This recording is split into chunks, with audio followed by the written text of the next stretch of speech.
申し訳ございませんが、現在ご提示いただいた情報だけでは、指定された文字数12000文字以上と内容を満たす正確な脚本を作成することができません。追加で詳細な資料や具体的なエピソードをご提供いただければ、改めてご要望に沿った原稿を作成いたします。その後、シドニーの歴史は植民地時代から現代へと流れる時間の中で、幾多の転換点を迎えてきました。まず、最初のヨーロッパ人入植者が到着した1888年、当時のニューサウスウェールズ州総督が選んだこの港湾は、自然の防波堤としての優れた条件と、内陸部への航路が開かれる可能性から、帝国の新たな拠点として急速に発展しました。先住民アボリジニの言葉で、水の向こう側を意味するシドニーという名称は、後に英語圏でも広く定着し、世界的都市名として認知されるようになりました。18世紀末から19世紀初頭にかけて、シドニーは金鉱熱による人口増加とともに、港湾都市としての機能が強化されました。特に、1901年にオーストラリア連邦が成立した際、シドニーは首都候補の一つとして議論されましたが、最終的にキャンベラが選ばれたものの、シドニーは依然として経済、文化の中心地としての地位を揺るがすことはありませんでした。この時期に建設された古い倉庫群や灯台は、現在も観光客に人気の歴史建造物として保存されています。次に、オペラハウスの誕生はシドニーの象徴的出来事として語り継がれます。1963年にデンマーク出身の建築家ヨーン・ウツゾンが提案した斬新なデザインは、当初は予算超過や高基地縁の懸念から批判を浴びました。しかし、彼の構想は、帆船が海面に浮かぶ姿をイメージした独特の曲線美であり、建築技術の革新を必要とするものでした。実際に施工が始まった1973年10月に開催された開幕式では、世界指揮者が指揮を執り、オペラハウスの音響が持つ驚異的な広がりが国内外のメディアで大々に報じられました。施工段階では、特殊なコンクリート打設技術と、コンピュータ支援設計 CAD を駆使した構造解析が導入され、当時としては前例のない精密さでシェル状の屋根が組み立てられました。これにより、オペラハウスは単なる演劇施設にとまらず、音響工学と構造力学の融合体として世界に評価されることとなります。オペラハウスの内部構造は、音響効果を最大化するために壁面に特殊な吸音材を配置し、座席の角度や高さをホロ調整することで、すべての観客が均等に音を楽しめるよう設計されています。また、外部の白いタイルは太陽光の反射率を高めると同時に、開封による塩分腐食を防ぐ耐候性が施されています。この成功は、シドニーが国際的な芸術都市としての地位を確固たるものにしただけでなく、以降の建築プロジェクトにおいても環境配慮と技術革新の両立が求められる新たな基準を提示したと言えるでしょう。シドニーの多文化主義は、歴史背景と密接に結びついています。1970年代以降、オーストラリア政府は、多文化政策を正式に採用し、移民受け入れの枠組みを緩和しました。その結果、アジア諸国からの移民が急増し、特に中国、インド、ベトナム、フィリピンなどからのコミュニティが市内各所に形成されました。例えば、チャイナタウンでは旧正月の舞やランタン祭りが毎年開催され、街全体が赤と金の光に包まれます。また、サウスシドニー地区ではインド料理の屋台が立ち並び、香辛料の香りが行き交う人々の足元に漂います。こうした多様な文化が共存する姿は、ロンドンやニューヨークと比肩すべき国際都市としての評価を高め、観光客にとっては、世界の縮図と呼ばれるほどです。ボンダイビーチは、シドニーの自然美とレジャー文化を象徴するスポットとして、国内外の旅行者に長年愛されています。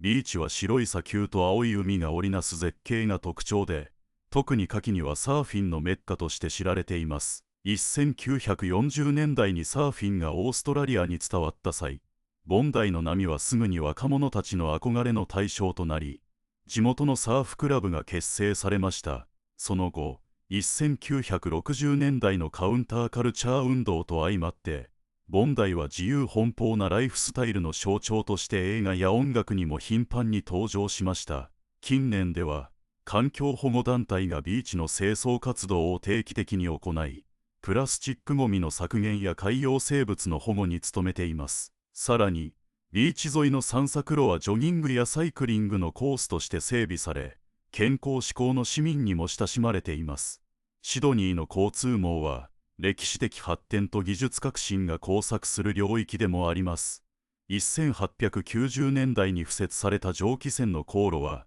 当時の物流を支える重要なインフラでしたが、20世紀に入ると鉄道網が拡張し、郊外へのアクセスが飛躍的に向上しました。特に、1960年代に開業したシドニートランジットネットワークは、地下鉄とバス路線を統合し、都市中心部と空港、主要観光地を結ぶ高速輸送手段として機能しています。近年では、電気自動車の普及とともに充電ステーションが市内全域に設置され、持続可能な交通インフラの構築が進められています。観光ガイドとして有名なロンリープラネット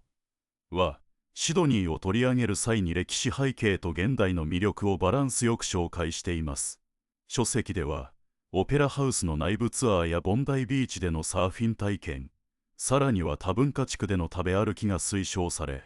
読者に対して時間を忘れて街を歩くことの重要性が訴えられています。また、シドニーの自然保護区であるブルーマウンテンズへの日帰り旅行は、都会の喧騒から離れ、壮大な渓谷と滝を見ることができる貴重な体験として紹介されています。教育面でもシドニーは先進的な取り組みを続けています。大学や研究機関が連携し、海洋科学や環境工学の分野で国際的なプロジェクトが進行中です。特に、シドニー大学の海岸線モニタリングセンターは、海面上昇やサンゴ礁の変化をリアルタイムで観測し、データを公開することで政策決定者や市民に科学的根拠に基づく情報提供を言っています。このような取り組みは、シドニーが未来志向の都市として持続可能な発展を目指す姿勢を示す恒例です。さらに、シドニーの芸術シーンは多様性に富んでいます。ストリートアートは市内の壁面や橋脚に彩りを添え、地元アーティストの作品は観光客のフォトスポットとして人気です。毎年開催されるシドニーフェスティバルでは、音楽、ダンス、演劇が一堂に会し、国内外のアーティストが参加します。特に、先住民アボリジニの伝統的ドラム演奏や踊りは観客に深い感動を与え、文化遺産の継承と新しい表現の融合を象徴しています。最後に、シドニーが抱える課題について触れざるを得ません。住宅価格の高騰は若年層の居住困難を招き、都市計画の見直しが求められています。また、気候変動による海面上昇の影響で低地の洪水リスクが増大しています。市当局は、防潮堤の強化や緑地帯の拡充といった適応策を講じると同時に、再生可能エネルギーの導入を促進し、炭素排出量の削減を目指しています。これらの取り組みは、シドニーが持続可能な未来を築くための重要な鍵となるでしょう。以上のように、シドニーは歴史遺産と最先端技術、多文化共生と自然環境保全が交差する独自の都市像を形成しています。その魅力は、訪れる者すべてに新たな発見と感動を提供し続けることでしょう。シドニーの先住民アボリジニ文化は、都市の根底に深く根付いています。約4万年前にこの地に定住したエディ・ロック族やウィラミ族は、岩絵や土器、歌舞伎な儀式を通じて自然との調和を図ってきました。現在、市内の多くの公園や公共施設では、先住民の言語であるガンディカタリやヨランダ語の碑文が設置され、訪問者はその意味を学ぶことができます。特にダーリングハーバー近くの原住民記念広場では、毎年春になると伝統的なドリームタイムの物語が演じられ、若い世代への文化継承が行われています。植民地時代のシドニーは、イギリスの流刑地として始まりました。1788年に第1号船隊が到着した際、港湾はポート・ジャクソンと名付けられ、厳しい労働と過酷な生活が続きました。しかし、19世紀半ばになると金鉱熱がオーストラリア全土に波及し、シドニーは金の輸送拠点として急速に繁栄しました。この時期に建設されたロイヤルホテルやサザンクロスパブは今もなお歴史建造物として保存され、観光客に当時の雰囲気を体感させます。産業面ではシドニーはオーストラリア最大の金融センターとして位置づけられています。19世紀末に設立されたシドニー証券取引所はアジア太平洋地域の資本市場のハブとなり、数多くの多国籍企業が本社を構える拠点となっています。特に近年はフィンテック企業の集積が顕著で、シドニー湾岸の再開発地区にはスタートアップ向けインキュベーション施設が多数設置され、AI やブロックチェーン技術を活用した新サービスが次々に誕生しています。スポーツ文化もシドニーの重要な側面です。2000年に開催されたシドニーオリンピックは、都市のインフラ整備と国際認知度向上に大きく寄与しました。オリンピックスタジアムはその後も多目的施設として活用され、国内外の陸上大会やコンサートが開催されています。また、ラグビーユニオンのウォール ABIES の本拠地であるシドニークリケットグラウンドは、オーストラリア代表チームの試合が行われるだけでなく、週末には市民が自由に利用できるオープンスペースとして親しまれています。さらに、毎年夏に開催されるシドニーマラソンは世界各国から参加者が集まり、街全体が走者のエネルギーで満ち溢れます。シドニーの自然環境保護は、都市計画と密接に結びついています。市は、グリーンシティ構想のもと、都市部における緑地比率を3割以上に引き上げる目標を掲げ、中心部の高層ビル群の屋上や壁面に垂直庭園を導入しています。特にキングスクロス地区の再開発プロジェクトでは、旧工業地帯を再利用したエコパークが完成し、雨水貯留システムと太陽光発電パネルが組み込まれた持続可能なモデルケースとして国内外から注目を浴びています。また、シドニー湾の海面温度上昇に対応するため、人工リーフの設置実験が進められ、地元大学と共同した研究チームが海洋生物の回復状況をモニタリングしています。住宅政策に関しては、政府と民間が連携したインクルーシブハウジングプログラムが展開されています。この制度は低所得層や新移民向けに家賃補助付きの共同住宅を提供し、住居の多様性と社会包摂を促進します。さらに、郊外の新興住宅地では公共シドニーの街は未来へ向かって動き続ける巨大な生き物のようです。その鼓動は駅を中心に広がるトランジット・オリエンテッド・デベロップメントという新しい都市計画に宿っています。朝の通勤時間、中央駅のホームはビジネスマンや学生であふれ返ります。彼らの足元には商業施設やカフェ、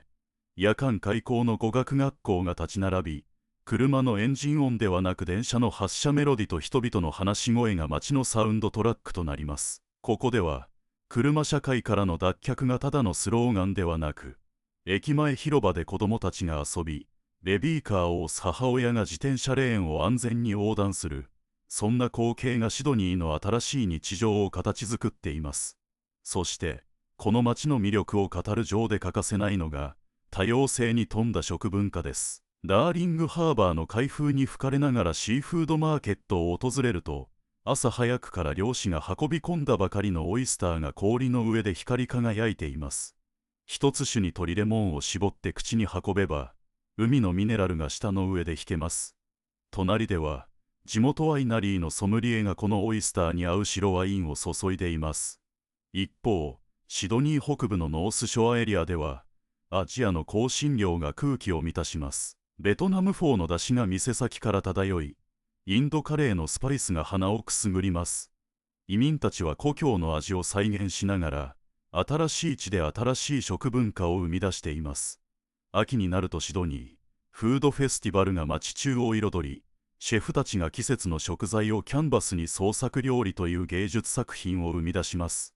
来場者は一つの料理を口にするたびに、食と芸術の境界が溶けていくのを感じるでしょう。日が沈み、シドニーの夜が始まります。ハーバーブリッジが青白いライトアップに包まれ、オペラハウスの白い帆が夜空に浮かび上がります。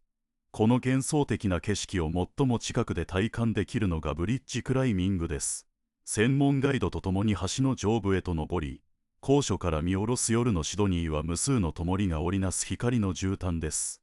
息を飲む瞬間にガイドが、ここから見える星も、南半球ならではのものです。と囁きます。橋の下ではサーキット、シドニーのライブハウスからジャズのメロディが漏れ聞こえ、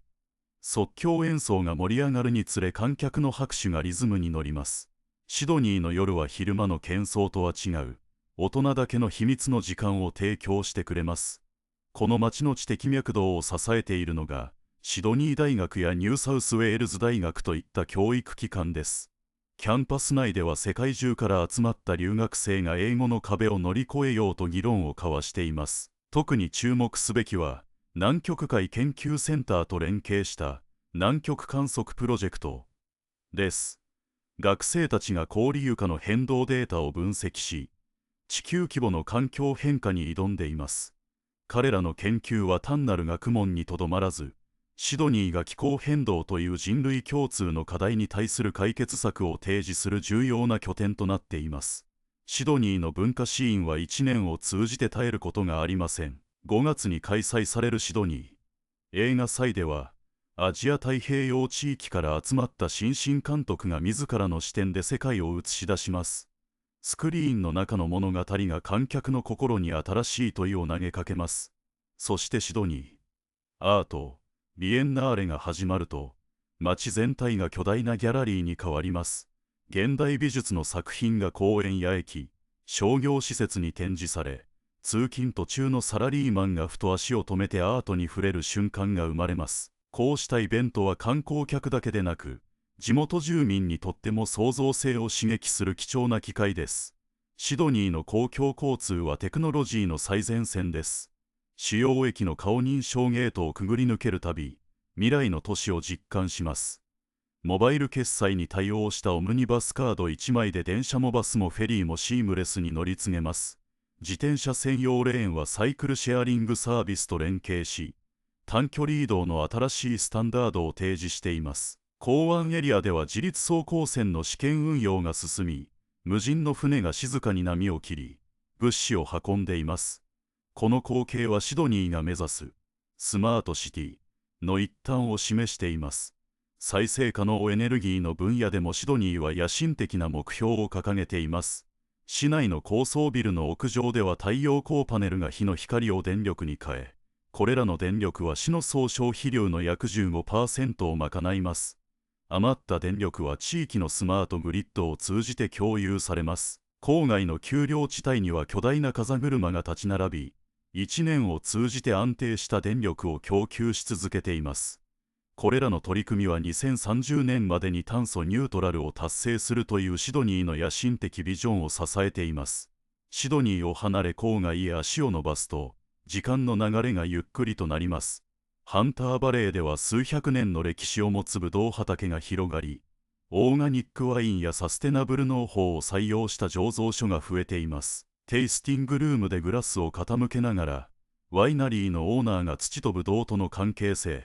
そして持続可能な未来への思いを語ります。南部のロックス地区に足を運べば、初期植民地時代の石造住宅が並び、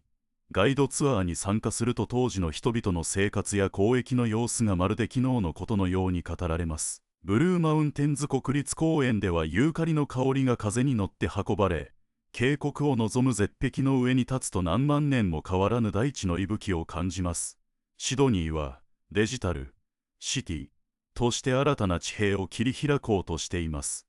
街灯はセンサーで交通量や歩行者の有無を検知し、必要な明るさだけを自動調整します。ゴミ収集車は AI が最適なルートを計算し、排出ガスを最小限に抑えながら街を巡ります。これらのスマートシステムは効率追求だけでなく、市民の生活の質を高め、環境負荷を減らす2つの目標を同時に達成しようとしています。医療、ヘルスケアの分野でもシドニーは革新を続けています。シドニー病院では遠隔診断システムが導入され、地方や離島の患者がオンラインで専門医の診察を受けられます。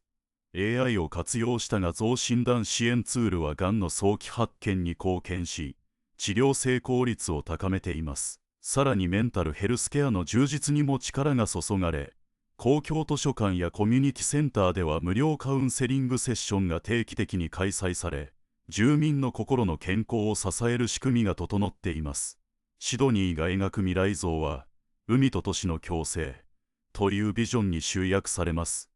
海面上昇への備えとして港湾エリアには浮体式防潮壁の設置が計画されており、高潮時に自動で昇降するこのシステムは都市を守りながら海との調和を目指します。また、海上風力発電や潮流発電といった海洋エネルギーの活用研究が大学と企業の共同プロジェクトとして進められています。これらの取り組みは、シドニーが自然環境と高度な都市機能を調和させ、次世代に誇れる海の都として生まれ変わるための重要な一歩です。シドニーの歴史は、先住民たちの息吹から始まります。ガンディ族やワリー、ウィル族は何千年もこの湾岸で漁労や狩猟を営んできました。彼らは岸壁に絵を刻み、石器を残し、この地に生命の痕跡を刻んできました。ロックス地区の地下洞窟やサウスヘッドの潮汐地には今もその記憶が息づいています。1788年、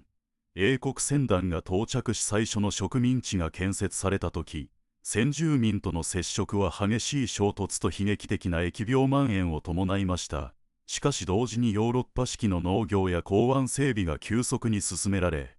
ダーリングハーバーは木材の積み出し拠点から国際貿易の要所へと変貌しました。19世紀半ば、金鉱熱がオーストラリア全土を駆け巡り、シドニーは資金と人口の流入で急速に発展しました。この時期に建設されたクイーン・ビクトリアビルや九州議会議事堂は、ゴシック復興様式と古典主義が融合した建築美を今に伝えています。これらの建物は観光客の撮影スポットであるだけでなく、シドニーの歴史的アイデンティティを象徴する存在です。1901年、オーストラリア連邦が成立した際、シドニーは首都候補に名を連ねましたが、最終的にキャンベラが選ばれました。これによりシドニーは州都としての役割に専念し、独自の文化と経済を育んでいくこととなります。20世紀後半、シドニーの歴史に新たなページが加わります。オペラハウスの誕生です。デンマーク出身の建築家ユルゲン・エッフェルが提案したハンセンのような外観は、当初審査委員会から異例の反対意見が相次ぎました。しかし1973年に政府がプロジェクトを承認すると、前例のない技術挑戦が始まりました。独自のセグメント構造を実現するため、コンピュータ支援設計と有限要素解析が導入され、各セグメントの曲面は精密な数値モデルに基づいて鋳造されました。海上での施工は潮位変動と風圧の影響を受けやすく、特殊なジブクレーンと浮体式足場が開発されました。作業員は安全帯を装着し、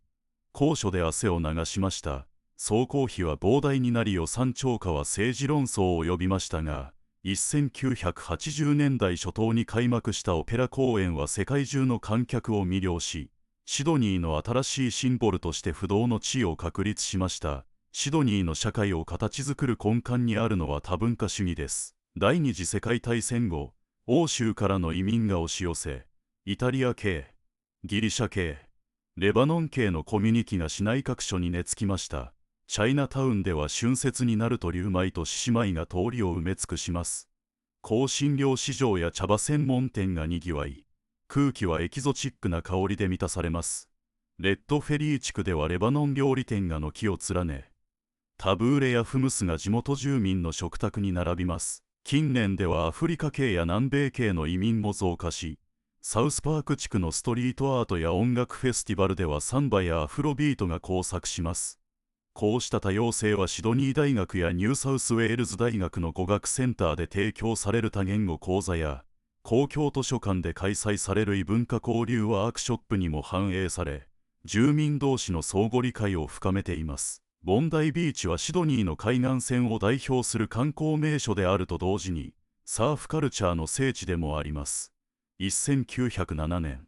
最初のライフガードが配置されて以来、このビーチは安全管理と競技イベントの拠点として発展しました。1936年に開催された第1回オーストラリアサーフチャンピオンシップは国内外のサーファーを引きつけ、以降毎年夏季に行われるボンダイサーフフェスティバルへと進化しました。この祭典ではプロサーファーによるデモンストレーションだけでなく、ビーチヨガや環境保護ワークショップが同時開催され、参加者は波乗りとエコロジーの両立を体感できます。ボンダイアイスバーグスという屋外プールは冬季でも海水を循環させたプールで泳げ、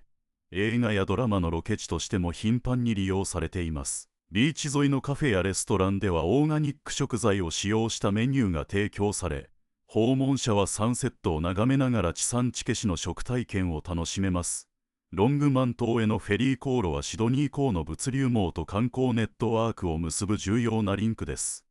ここでは先住民の聖地、ウィラ・ロックが保存され、年間を通じて先住民文化の展示や伝統舞踊が行われています。観光客は島内の小規模ワイナリーでシーンを楽しむと同時に、原始林のトレッキングコースで希少植物の観察が可能です。島の北端に位置する灯台は1009世紀末に建設された歴史建造物で、現在は自動化された LED 照明に改装され、遠隔監視システムと連動しています。この灯台は過去と現在が交差するシドニーの象徴の一つです。静かな朝、シドニーの街並みに柔らかな光が差し込みます。ガイドブックを開くと、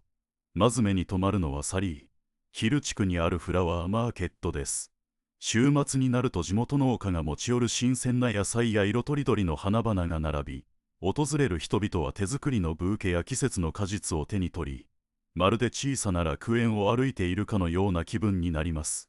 この市場は単なる買い物の場ではなく、地域の暮らしと自然の恵みが交わる場所として、長年にわたり地元住民の生活を支えてきた歴史があります。ガイドブックはさらに、エコツーリズム、ルートという章で、ブルーマウンテンズの深い渓谷を電動自転車で駆け抜けるコースや、ハンターバレーの有機農園での収穫体験を紹介しています。ここでは景色を楽しむだけでなく、土に触れ、種をまき、収穫の喜びを分かち合うことで、持続可能な旅の哲学を肌で感じることができます。都会の喧騒から離れ、自然のリズムに耳を傾ける瞬間は、現代人が忘れがちな共生の意味を思い出させます。夜になるとダーリングハーバーのウォーターフロントに設置された星空プラザが訪問者を迎えます。ここでは天体望遠鏡と解説員による星座観測会が定期的に開催され、都会の灯りにかき消されがちな宇宙への憧れを呼び覚まします。港湾の風景と星空が織りなすコントラストは、人間が抱える探求心と謙虚さの両方を象徴しているかのようです。近年、シドニーは芸術とテクノロジーの融合を積極的に推進しています。シドニーコンテンポラリーアートセンターでは、拡張現実 AI を活用したインスタレーションが常設展示され、来館者はスマートフォンを通じて作品内部のデジタル層を体感できます。これは単なる技術見せ物ではなく、視覚と情報の境界を曖昧にすることで、私たちが現実をどう認識するかという哲学的問いを投げかけています。作品に潜むデータの流れを見つめると、情報社会における見えない力について考えさせられます。港湾地区の再開発計画に組み込まれたデジタルウォーターフロントでは、海面に投影されるライブデータが潮流や気温、船舶の航跡をリアルタイムで可視化しています。観光客はインタラクティブに情報を取得でき、波の動きや風向きを目の当たりにしながら、自然と都市がデータという共通言語で対話している様子を眺められます。この試みは都市空間を情報のキャンバスに変えることで、訪問者の感覚を拡張し、新たな文化体験を創出しています。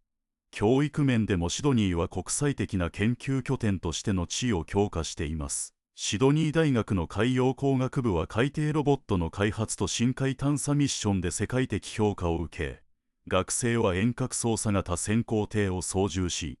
海底火山やサンゴ礁のサンプル採取に参加しています。深海という未知の領域に挑む姿は、人間の好奇心と未知への敬意が交錯する瞬間であり、そこから得られる知見は地球全体の環境理解に直結しています。さらに、ニューサウスウェールズ大学は先住民言語復興プログラムを設置し、ガンディ語りの教材開発とオンライン講座を提供しています。これにより若い世代が自らの文化遺産を学び、地域社会に貢献する機会が拡大しています。言語は単なるコミュニケーションツールではなく、アイデンティティと歴史の継承を担う重要な要素であり、その復興は過去と未来をつなぐ架け橋となります。シドニーの住宅政策にも変革の兆しが見られます。市は、グリーン、リビング、ゾーンを指定し、住宅建設時に必ず太陽光パネルと雨水回収システムを組み込むことを義務付けました。これに伴い郊外の新興住宅地では共用庭園にハーブや野菜が栽培され、住民同士が収穫を分かち合う、コミュニティ、ファームが普及しています。また中心部の高層マンションでは屋上に垂直農法のプランテーションが設置され、都市型農業の実証実験が進められています。これらの取り組みは人口増加と環境負荷軽減という2つの課題を両立させ、都市生活における共存の理想を形にしています。交通インフラのさらなる進化として、シドニーは地下鉄網の拡張計画を加速させています。新たに建設される東西ラインはシティ中心部とボンダイビーチを直結し、乗車時間を従来の半分に短縮することを目指します。駅構内にはリアルタイム翻訳機能付き情報掲示板が設置され、多言語対応が強化されることで観光客だけでなく多文化背景を持つ住民にも利便性が向上します。さらに駅周辺の歩道は段差ゼロ設計とし、車椅子利用者やベビーカー利用者が安全に通行できるよう配慮されています。これは移動の自由という基本権をすべての人に保障しようとする人間中心の都市設計哲学を表しています。最後に、シドニーが抱える課題とその解決策について触れます。住宅価格の高騰は若年層の居住権を脅かす要因となっており、市は公共住宅の供給拡大と家賃補助制度の見直しを進めています。ここで問われるのは、住む権利とは何かという根本的な問題であり、歴史に見るように住宅は単なる商品ではなく、人々の生活基盤であるという認識が求められています。また海面上昇への長期備えとして、港湾防潮堤に加えて湿地復元プロジェクトが実施され、自然のバッファーとしての機能を活用しています。これにより高潮時の浸水リスクが低減され、同時に生態系の多様性が回復する効果が期待されています。人工的な防衛と自然の力を組み合わせるアプローチは、人間が自然を征服するのではなく、共に生きる道を探そうとする姿勢を示しています。シドニーは歴史遺産と最先端技術、そして多様な文化が交錯する都市として、未来志向の持続可能な発展を追求し続けています。それぞれの取り組みは孤立したものではなく、互いに影響し合いながら、より豊かでレジリエントな都市像を描き出しています。その歩みは、私たち一人一人がどのように地球と調和して生きていくかという問いに、静かに答えを与えてくれています。